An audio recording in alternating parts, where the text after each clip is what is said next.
Well, I think we just got scammed by the dealership. She bought this new car and it's making noise. So we're gonna rip this tire open and see what's going on. Right off the lot, she drove 20 minutes home and it's making noise. So I'll tell you the story, but let's get this going. She went to go buy this car, and before buying it, I rode along and I did a full inspection on it in the parking lot. I found out that the brakes are pretty crusty. It's a Michigan vehicle. Everything else looks fine, but the calipers and the rotors are in pretty rough condition. And you can just tell by looking at it, right? They're rough. So I told the guy, hey, the calipers and rotors, they need replaced. These are in not good condition. And the salesman was like, no, the brakes are fine. Yeah, he said, it stops, doesn't it? I'm like, well, yeah, it's stopping until it doesn't.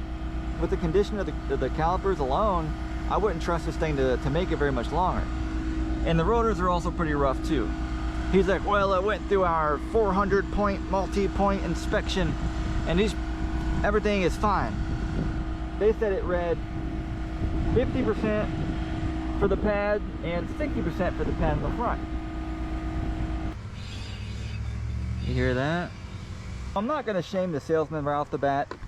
He said that the service department gave him a sheet with the multi-point inspection, whatever, and said that it had adequate pad life and the brakes were fine. So he was told this information, so he had to go with it. Now this all depends on how does he treat us after we find out the actual condition, if they're going to make it right, whether that be reimbursement for the parts or the labor, or yeah, we'll just have to see what's happening.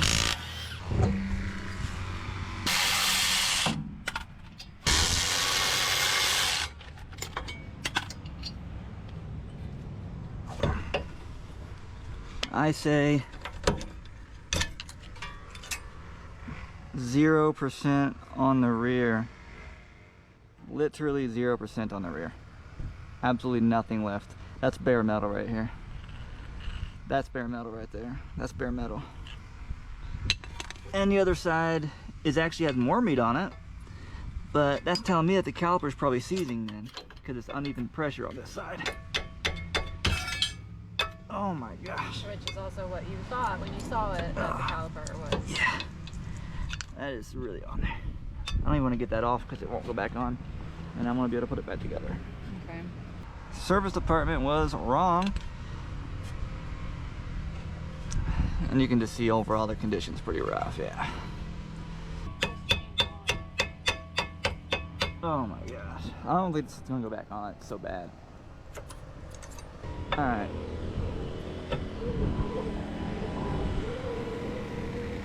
So as you can see, it failed the brake inspection. So the service center, they didn't even touch these brakes. Look, they still got factory Loctite on there. Look, these bolts weren't even removed. So whoever checked the brakes didn't actually check the brakes at all. So here's the funny part. Let me tell you about what the salesman told me about how brakes work, right? I did not let him know. I did not let him know that I'm a mechanic. I just kind of kept that card close to me.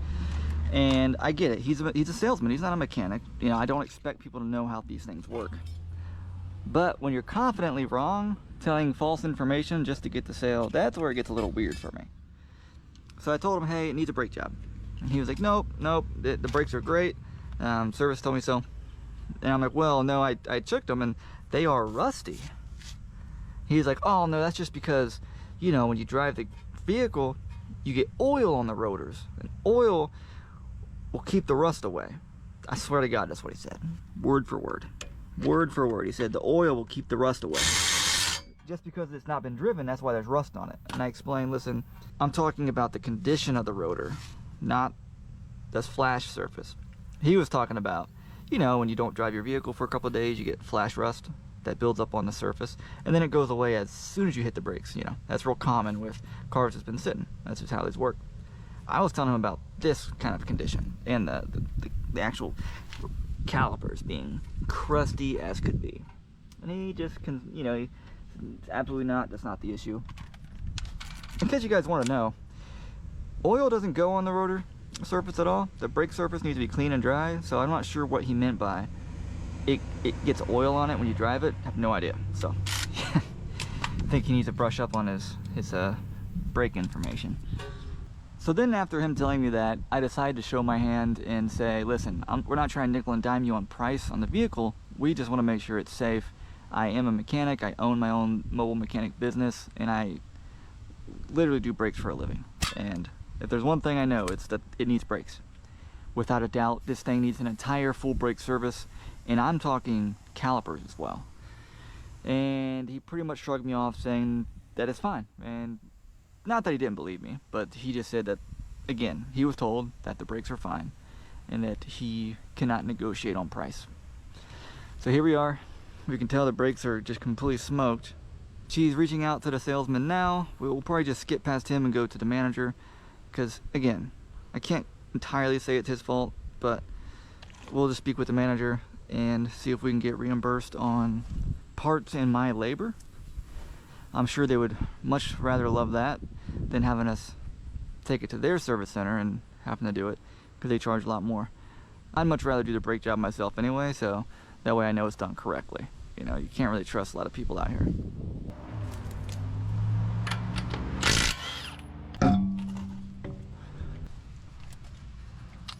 Yeah, 20% like I said. But look how crusty that is. Look at this.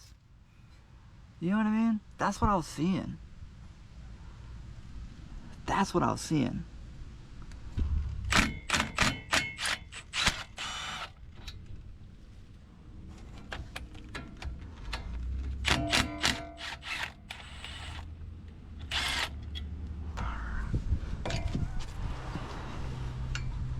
Wow, it's really on there.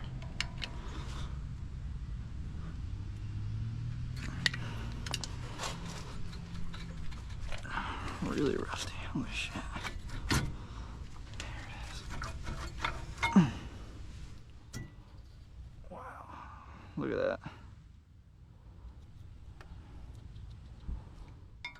that. Front pads. Scored 10%. Maybe 10%. That's the surface right there. Alright, let me take a picture. 60%? My ass, brother. That is like 5%. Holy shit. Lying straight to our face. I told him. I told them. I don't know. What does a brake professional know? You know what I mean? She's currently in contact with who she needs to contact at the dealership, and we'll see if they make it right. And here's the thing, I kind of don't blame them, because those techs don't get paid enough. Dealer techs don't get paid enough. They probably get paid or get away with it often. Speaking of which, if you're a dealer tech that's getting underpaid, I'm looking to hire some employees, so contact me, and I'll pay you a lot more than they're going to pay you, I'll tell you that. And I'll keep you guys updated.